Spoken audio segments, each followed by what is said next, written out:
world has changed, and it's overdue to upgrade that mindset and that taxonomy of the world and to understand it. And that's what I'm going to show you.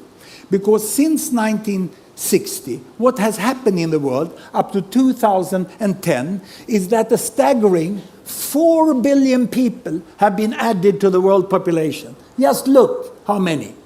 The world population has doubled since I went to school. And of course there has been economic growth in the West. A lot of companies have happened to grow the economy, so the Western population moved over to here. And now their aspiration is not only to have a car, now they want to have a holiday on a very remote destination and they want to fly. So this is where they are today. And the most successful of the developing countries here, they have moved on, you know, and they have become emerging economies, we call them. And they are now buying cars.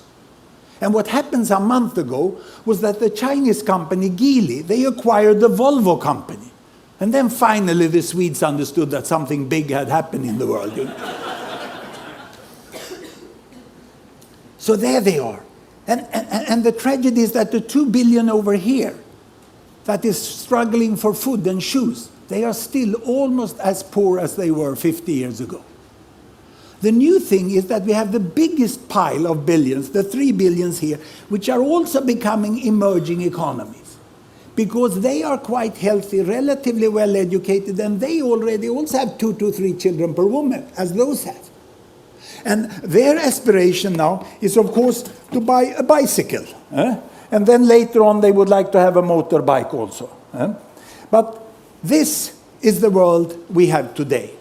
No longer any gap. But the distance from the poorest here, the very poorest, to the very richest over here, is wider than ever.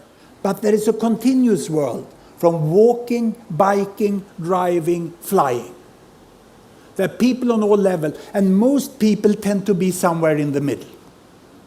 This is the new world we have today in 2010.